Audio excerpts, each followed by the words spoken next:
Hello, नमस्कार, welcome to my YouTube channel. आज हम वर्धन वंश के बारे में बात करेंगे। वर्धन वंश यानी पुष्यभूति वंश के बारे में बात करेंगे।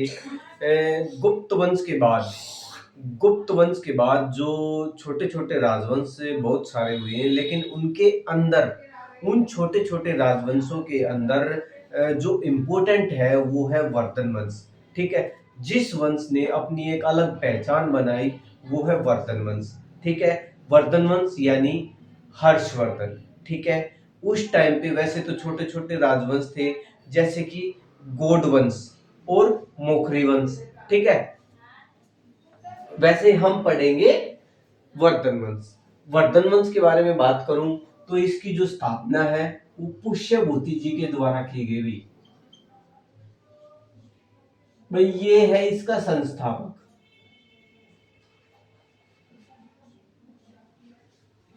ठीक है। और इस वंश का वैसे स्थापना इसने की कर दी पुष्यभूति ने, लेकिन जो इस वंश को आगे लेके गया वो कौन था? प्रभाकर वर्धन। भाई इस वंश का शक्तिशाली राजा था, भाई पहला शक्तिशाली राजा। ठीक है। इसने उपाधियां धारण कर रखी थी परम भट्टारक। परम भट्टारक और महाराजा धीराज, ये इसने उपाधियां धारण कर रखी थी। ठीक है। इसके दो लड़के थे भाई। एक का नाम था राज्यवर्धन और दूसरे का नाम था भाई हर्षवर्धन। ठीक है। और तीसरी इसकी लड़की थी भाई, जिसका नाम था राज्यश्री। ठीक है। इसके तीन बच्चे थे, प्रभाकर वर्धन के राज्यवर्धन, हर्षवर्धन, राज्यश्री। ठीक है। यहां से क्या स्टोरी मिलती है कि भाई जो राज्यश्री है ना, इसकी शादी होती है कहां? मोखरी वंश के अंदर। और मोखरी वंश का राजा कौन था? ग्रहवर्मा।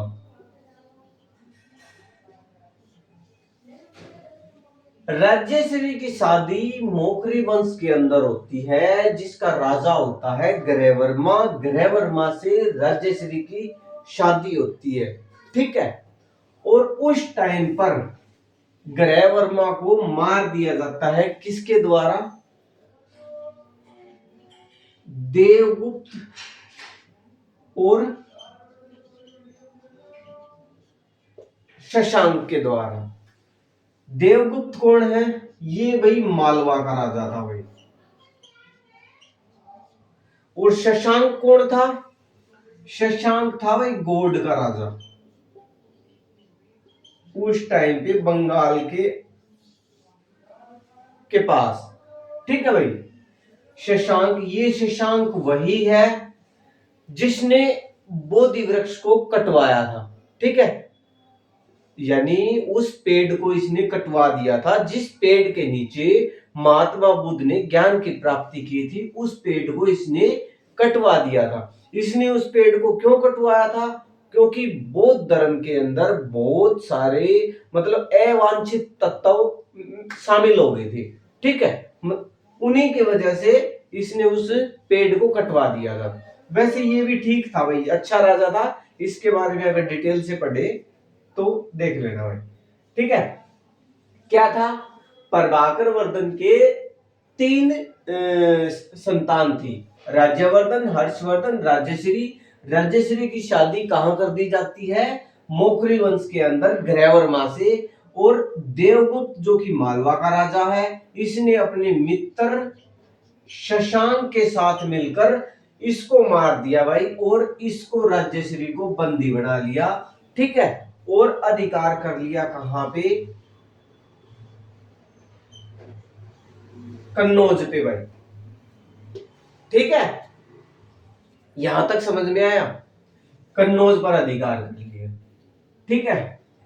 इसका पता लगते ही ये जो है ना राज्यवर्धन, ये जाता है, राज्यवर्धन जाता है अपनी बहन को छुड़ाने के लिए।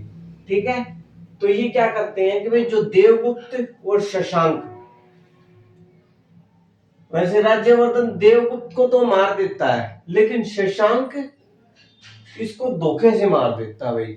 ठीक है, कैसे भी लगा लो, किसी भी तरीके का धोखा करके कि भाई मैं तेरा साथ दूंगा, ऐसे ऐसे कैसे भी लगा लो भाई, इसने धोखे से इसको मार दिया भाई। राज्यवर्धन ने देवगुप्त को मार दिया, लेकिन देवगुप्त का जो मित्र था शशांक, शशांक ने राज्यवर्धन को मार दिया। ठीक है, उसके बाद बारी आती है 606 की, 606 ईस्वी की भाई। ठीक है, 606 ईस्वी के अंदर जो हर्षवर्धन था, हर्षवर्धन था जिसका जन्म 590 के अंदर होता है भाई, 590 ईस्वी के अंदर होता है। यहां पे इसकी जो उम्र निकल के आती है वो आती है 16 वर्ष। ठीक है, 16 वर्ष का जब ये हुआ, ये गद्दी पे बैठ गया भाई। ठीक है, राजा बना दिया गया, और राजा बनते ही इसने सबसे पहला काम क्या किया, इसने सबसे पहला काम यही किया कि भाई अपनी बहन को छुड़ाया और इस शशांक को पराजित किया। ठीक है, और कन्नौज पर अपना अधिकार किया। ये था हर्षवर्धन भाई। ठीक है, उसके बाद हर्षवर्धन, अब पढ़ेंगे हर्षवर्धन के बारे में। भाई जन्म 590 के अंदर हुआ था भाई इसका। जब ये 16 साल का हुआ, यानी 606, 16 इसके अंदर ऐड करेंगे, 606, 606 में ये गद्दी पर बैठ जाता है, और 647 के अंदर इसकी मृत्यु हो जाती है भाई। ठीक है, हर्षवर्धन के बारे में बात करूं तो इसके पिताजी का नाम क्या था, प्रभाकर वर्धन। हर्षवर्धन के भाई का नाम था राज्यवर्धन। इसकी बहन का नाम था राज्यश्री। इसकी पत्नी का, इसकी मां का नाम, इसकी मां थी यशोमती। इसकी पत्नी का नाम था भाई दुर्गावती। और भाई इसका एक मंत्री था जिसका नाम था अरुणासरा, अरुणासरा ये था भाई। ठीक है, और एक इसका लड़का था भाई, इसका एक लड़का भी था जिसको वाग्यवर्धन, वाग्यवर्धन, और उसका एक नाम और था कृष्णवर्धन, कृष्णवर्धन ऐसा कुछ नाम था भाई। ठीक है, हर्षवर्धन का एक लड़का था, इनकी मां यशोमती, पत्नी दुर्गावती, मंत्री का नाम था अरुणासर्वा, वाग्यवर्धन ये। ठीक है भाई, और इसके टाइम पे लड़ाइयों का जिक्र आता है ना, सिर्फ 2 लड़ाइयों का जिक्र आता है जो मेन थी। एक तो 606 के अंदर ये जब बैठा गद्दी पे तो इसने शशांक को पराजित किया। ठीक है, दूसरी 630 से लेके 634 तक का जिक्र मिलता है भाई। इसने इसका युद्ध हुआ था पुलकेशिन द्वितीय के साथ में, पुलकेशिन द्वितीय के साथ। कहां पे हुआ था, नर्मदा नदी पर भाई। ये इंपोर्टेंट क्वेश्चन है भाई हर्षवर्धन के बारे में, कि भाई इसका जो युद्ध हुआ था नर्मदा नदी पर वो किसके साथ हुआ था, पुलकेशिन द्वितीय के साथ हुआ था। और हर्षवर्धन की कुछ रचनाएं थी, इसकी जो कुछ रचनाएं थी भाई, जैसे कि नागानंद, नागानंद और रत्नावली, और एक और था प्रियदर्शिका।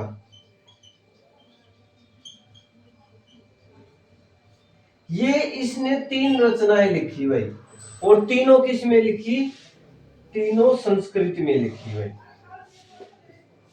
ठीक है, हर्षवर्धन ने 3 रचनाएं लिखी थी और इन तीनों रचनाओं को संस्कृत में लिखा गया। लेकिन मध्ययुगीन जो कुछ विद्वान थे वो विद्वान ये दावा करते हैं कि भाई ये जो रचनाएं हैं ये किसने लिखी, ये एक धावक नाम का व्यक्ति था भाई, उसने इन 3 ग्रंथों की रचना की। ये तीन जो रचनाएं हैं इनको किसने लिखा, धावक ने, न कि हर्षवर्धन ने। ये बात कौन बताता है, ये बात बताता है मध्ययुगीन के जो विद्वान लोग थे वो बताते हैं। ठीक है, उनका मानना ये है कि भाई हर्षवर्धन ने इसके अंदर कुछ पॉइंट लिखे थे।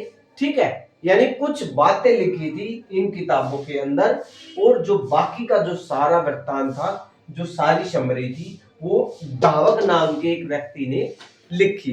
ठीक है भाई, ये इंफॉर्मेशन मिलती है हर्षवर्धन से।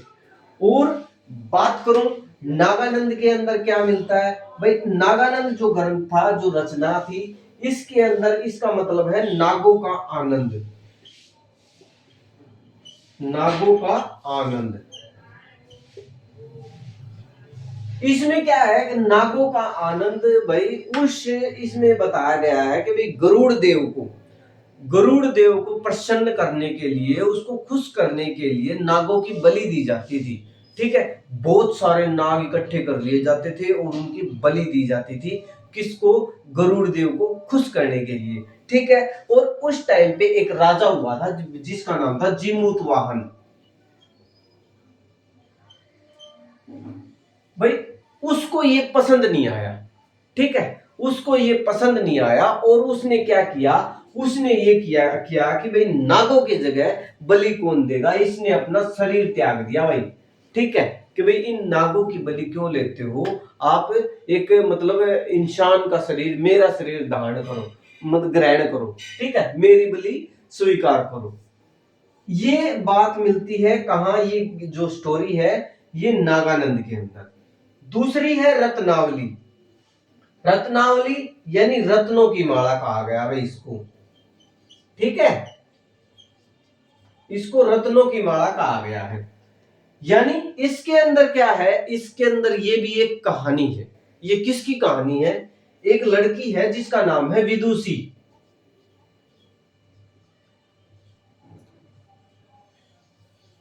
विदुषी नाम की कोई लड़की है, उस लड़की की ये कहानी है रत्नावली, जिसको लिखा है हर्षवर्धन ने। और मान्यताओं के, विद्वानों के अकॉर्डिंग लिखा है किसने, धावक ने। ठीक है, ये है प्रियदर्शिका, ये भी एक कहानी है भाई।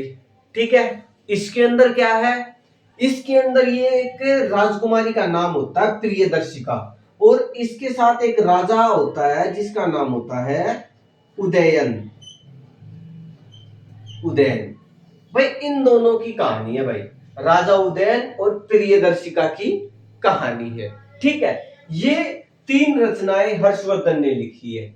ठीक है, हर्षवर्धन का टाइम पीरियड 590 से 647, और इस 16 वर्ष की उम्र के अंदर हर्षवर्धन गद्दी पर बैठता है। और गद्दी पर बैठने के बाद सबसे पहला काम ये गौड़ नरेश शशांक को पराजित करता है। शशांक वही है जिसने बोध वृक्ष को कटवा दिया था, और बोध वृक्ष को अशोक की पत्नी त्रिजटा ऐसा कुछ नाम था भाई, अशोक की जो पत्नी थी उसने भी बोध वृक्ष को कटवा दिया था। ठीक है, मां यशोमती, पत्नी दुर्गावती, मंत्री का नाम था अरुणासर्वा और इनके पुत्र का नाम था वाग्यवर्धन। ठीक है भाई, यहां तक इंफॉर्मेशन एग्जाम के अंदर ये आता है भाई। पुलकेशिन द्वितीय के साथ इसका युद्ध हुआ था, कहां हुआ था, नर्मदा नदी पर। लेकिन इस युद्ध के अंदर हर्षवर्धन हार गया था। ठीक है भाई, अब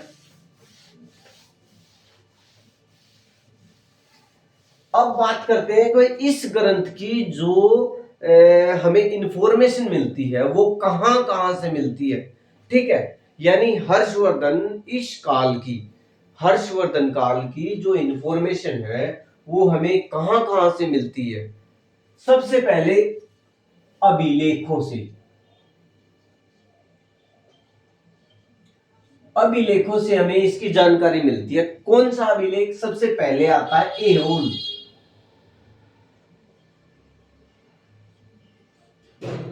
एहोल का अभिलेख, ठीक है। इस अभिलेख के अंदर यह बताया गया है कि भाई पुलकेशिन द्वितीय का जो युद्ध है वो हर्षवर्धन के साथ हुआ था और इस युद्ध के अंदर हर्षवर्धन पराजित हो गया था। नर्मदा नदी के तट पर यह युद्ध हुआ था, ठीक है। एहोल अभिलेख जो कलिंग का राजा खारवेल है उसके बारे में भी इंफॉर्मेशन देता है, ठीक है। और इस अभिलेख को किसने लिखा था? इसको लिखा था जैन रवि कीर्ति ने,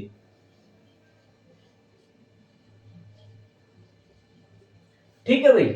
जैन रवि कीर्ति जी ने इसको लिखा था, ठीक है। और दूसरा है बांसखेड़ा का अभिलेख।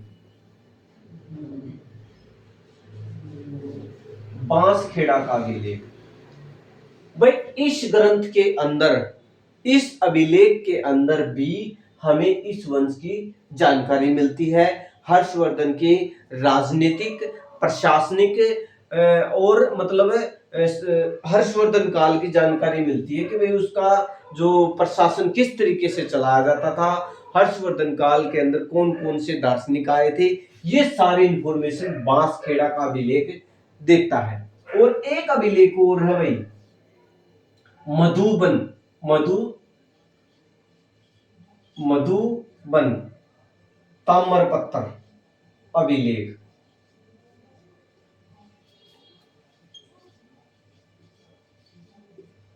ठीक है भाई।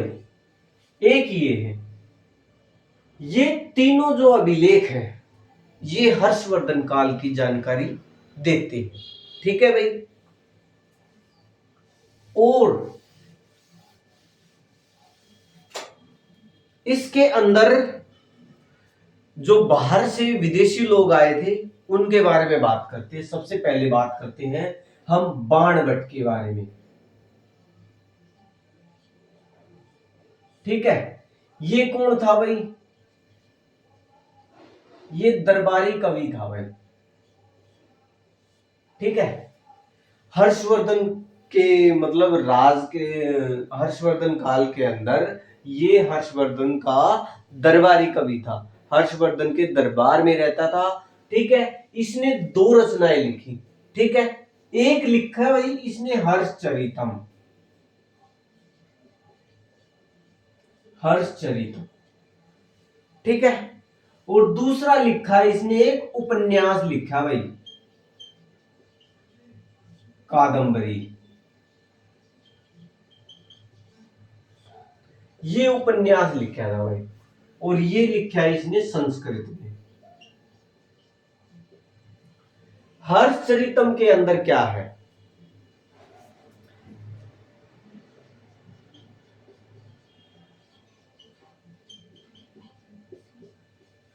हर्षचरितम के अंदर क्या है? हर्षचरितम के अंदर जो हर्षवर्धन थे उनकी पूरी जीवनी आपको इस बुक के अंदर मिलेगी, जिसको लिखा है बाणभट्ट ने, ठीक है। बाणभट्ट ने लिखा है हर्षचरितम। हर्षवर्धन के मतलब उसके प्रशासन के बारे में लिखा है, उसकी जनता के बारे में लिखा है, कौन से युद्ध हुए थे उनके बारे में लिखा है। यानी सारी हर्षवर्धन के बारे में जितनी जो इंफॉर्मेशन बाणभट्ट को ऐसा लगा कि भी ये लिखना चाहिए, वो बाणभट्ट ने सब लिखी है, ठीक है। उपन्यास लिखा है भाई कादंबरी, ये क्या संस्कृत में लिखा है। ये कादंबरी उपन्यास क्या है? इसके अंदर एक राजा था सुमानस, उसकी स्टोरी है भाई, ठीक है। इसको मतलब इस उपन्यास को दो भागों में लिखा गया है, ठीक है।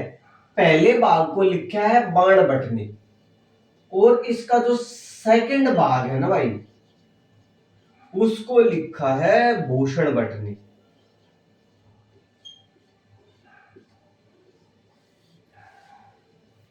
इसके दो पार्ट हैं उपन्यास के। पहला भाग बाणभट्ट और दूसरा भाग भूषण भट्ट।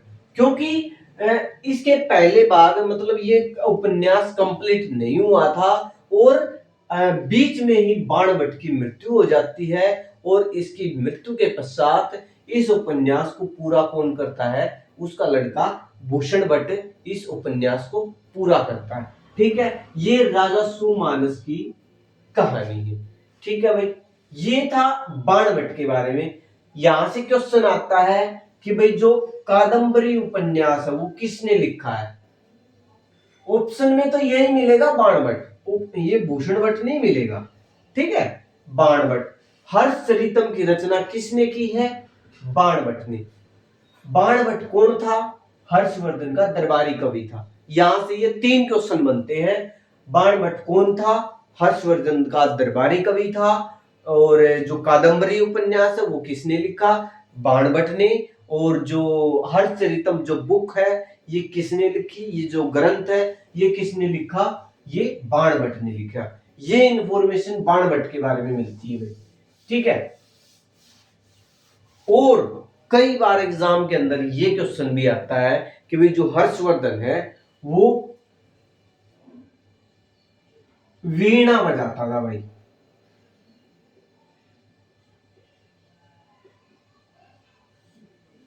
ये आपको पता होना चाहिए भाई, हर्षवर्धन वीणा बजाता था। ठीक है, अब कुछ बात हेनश्यांग की करते हैं भाई।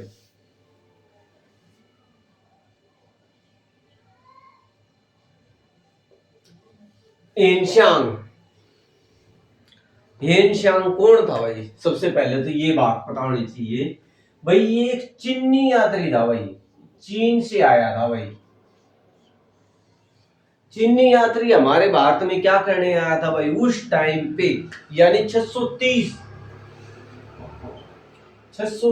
ईस्वी में, यानी आज से 2026 में 630 अगर हम लेस करेंगे तो 6 और 12 में से 3 गए 9 और 9 ये बच गया भाई 3 और 1, यानी 1396 साल पहले ये चीनी यात्री हमारे भारत में क्या करने आया था।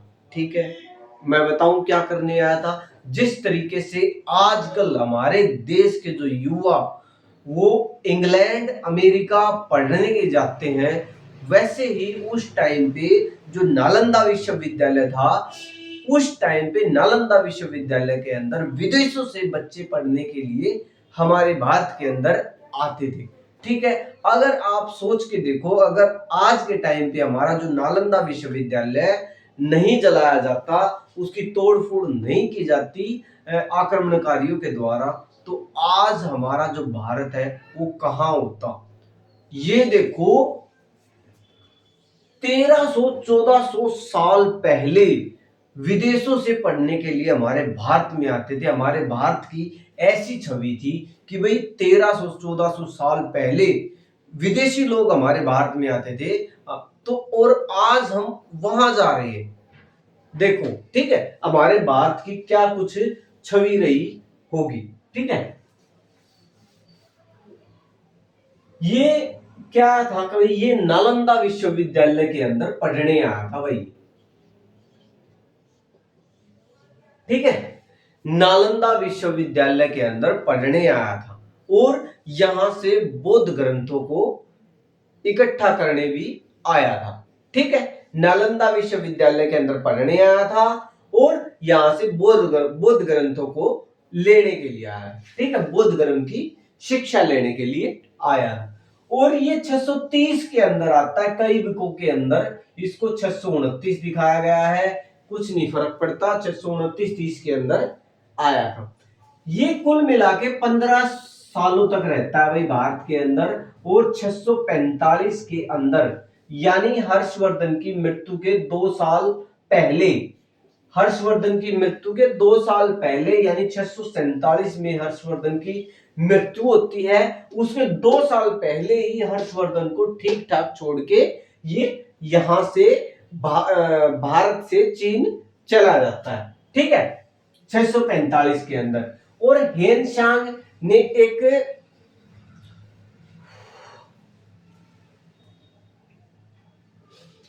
हेन सांग भाई ये 15 सालों तक यहाँ पे रहता है, ठीक है। और हर्षवर्धन है ना, हर्षवर्धन हेनशांग से प्रभावित होकर, हर्षवर्धन हेनशांग से प्रभावित होकर बौद्ध धर्म को अपनाता है भाई, ठीक है। इससे प्रभावित होकर ये बौद्ध धर्म को अपनाता है, ठीक है। और कौन से भाग को अपनाता है? इसके बौद्ध धर्म के दो भाग थे ना, एक तो था हीनयान और एक था महायान। तो भाई ये इसको मानते थे, दो गुट थे। जिस तरीके से जैन धर्म के दो भाग थे ना, श्वेतांबर और दिगंबर, एक तो श्वेत वस्त्र पहनने वाले और दिगंबर जो नग्न रहने वाले, ठीक है। वैसे ही इसके अंदर हीनयान और महायान दो गुट थे। और जो बौद्ध धर्म जो हर्षवर्धन था वो कौन से पार्ट में था? वो था महायान के अंदर, इस गुट के अंदर था भाई, महायान, ठीक है।